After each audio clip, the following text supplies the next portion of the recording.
Nu, kas tad ir tie dzērieni krāsainieki, ko mēs redzam, glāzītes uzrakstīts numuri virsū attiecīgi, bet nezinām, kas tad ir iekšā, ko viņi dzer?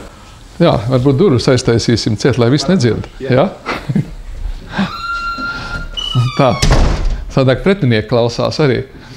Un, principā, pats galvenais ir treniņu laikā, faktiski jau pirms treniņiem, iedot kaut ko no enerģijas, enerģētiskos dzērienus, lai viņiem nebūtu liels nogurums un viņi varētu, teiksim, to treniņu un slodzes izturēt. Un tāpēc pirmais vienmēr ir oglehidrāti.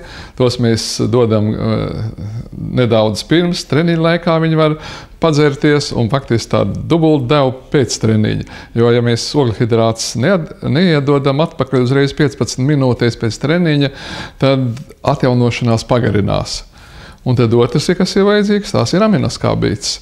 Un tas ir proteīns, tas ir tas, kas ir celtniecības materiāls šūniņām, lai viņas varētu atjaunoties, un tas jākal 45 minūšu laikā jāiedod pēc treniņa.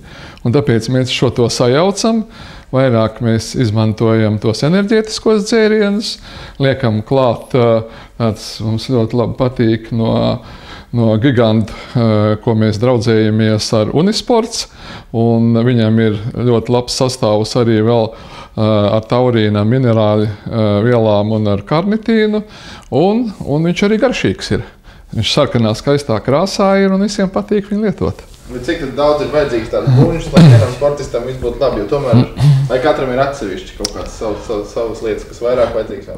Jā, mēs individuāli, mēs jau lietojam gan multivitamīnus, vēl papildu E-vitamīnu, vēl minerālu sāļi, dažādi ir aminoskābītes ir. Tas ir visi to, ko sportistam papildus pārtikai jādod, jo savādāk viņam jāpēr tik liels kvantums. Teiksim, ja viņš gribētu dabīgi dabūt vitamīnus, tad viņam jāēd būt apmēram 10 porcijas salāti. Un pie tam ne tikai kāposti, bet tādi miksētie salāti. Un, lai jāpēst 10 porcijas ar salātiem, tad viņam jābūt šitādam kuņģītim. Un līdz ar to viņam ir, grib vai negrib, jālieto ir tās papildu uztur bagātinātāji, vitamīni un pārējie. Es tikko ar Sandu runāju, viņš teica, ka viņš tur kāds neuzticās tiem enerģijas dzērieniem. Viņi var izvēlēties, vai tomēr ir kaut kādas vielas, lietas, kas viņam obligāti ir jāatver? Enerģijas dzērieni tie jau jākal tos, ka uzskata, ka tas ir Red Bull vai kaut kāds cits stimulators, kur iekšā ir pat neatļautās vielas, ko sportā nedrīkst pielietot.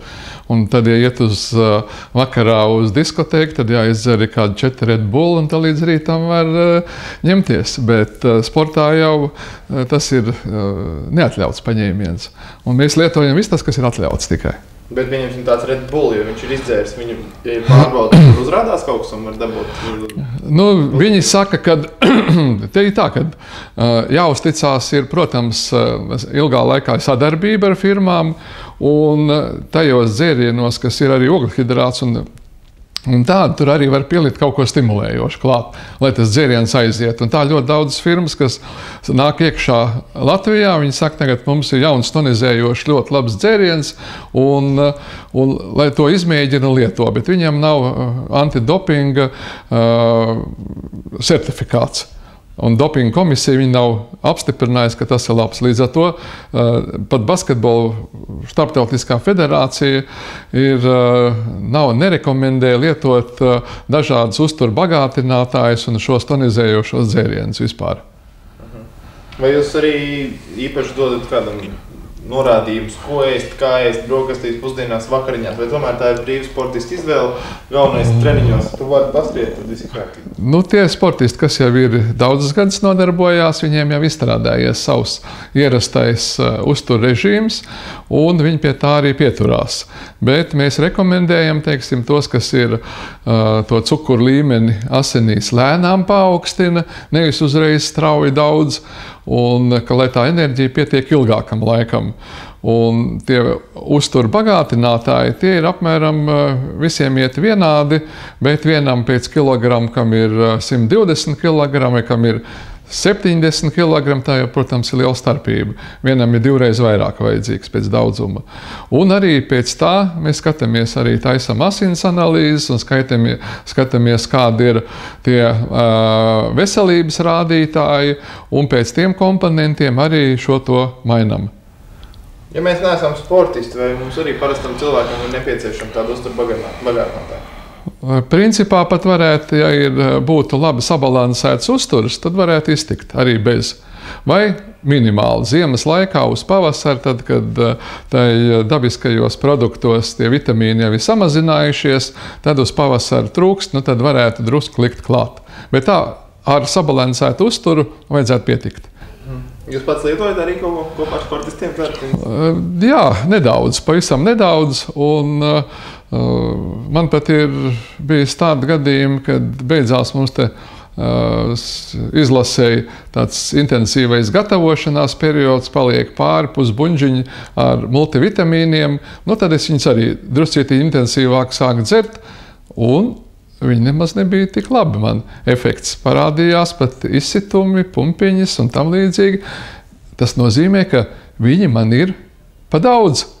Un, lai būtu tas adekvāts daudzums, tad jālieto tā fiziskā slodze.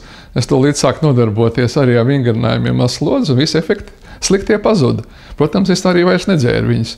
Tas, kas palika pāri, to atdevu citiem. Bet, ja grib, pieņemsim, parastais skatītājs tagad skatās, viņš izdomā, es īstenībā neko vasara beigusies, nav vairs gurķis, tomāti, dīles un tā tālāk. Kur viņš nevar iet pats savu galvu gigantā nopirkt, ko viņš grib? Vai tomēr jāiet pie ārsta vai pie kāda speciālista uz veikalu? Labākais būtu fizioterapeits, kurš var ieteikt, ārsts, dietologs, protams, ir, un sporta dakteri. Un sporta dakteri ir lietas kursā arī par jaunākajiem preparātiem, un viņi varētu ieteikt, ko lietot. Ir bijuši gadījumi tādi kā veģetārieši, sportisti. Daudz tādi ir, ja neziniet. Jā, ir. Un viņi ļoti labi sasniegumi ir, tāpēc, ka tas, kas ir, teiksim, gaļā, to, ko lieto, vai gaļas dažādos produktos, tos var dabūt no augu produktiem. Teiksim, pupās ir ļoti daudz iekšā, un graudaugos, un tā tālāk. Kopā tad viņi spēja dabūt to pašu atpakaļ no dabas produktiem. Skaidrs. Kaut kāds kurjos gadījumi nav bijuši, ka kāds sajauts izdara citu kopčiku un sākās pumpas pēc tam. Kurjos gadījums bija, ka mēs te sataisījām arī tos dzērienus, kas ir druscītiņi vairāk tādi, kas arī paaugstina to tonus un stimulē organismu. Tas ir domāts vairāk pirms sacensībām, bet ne visi izdzēra un palika kādas 3 glāzes pāri. Un tad viens no mūsējiem izdzēra pēc tā visu pasākumu, tās 3 glāzes un teica, opā, līdz rītam nevarēja aizmigt.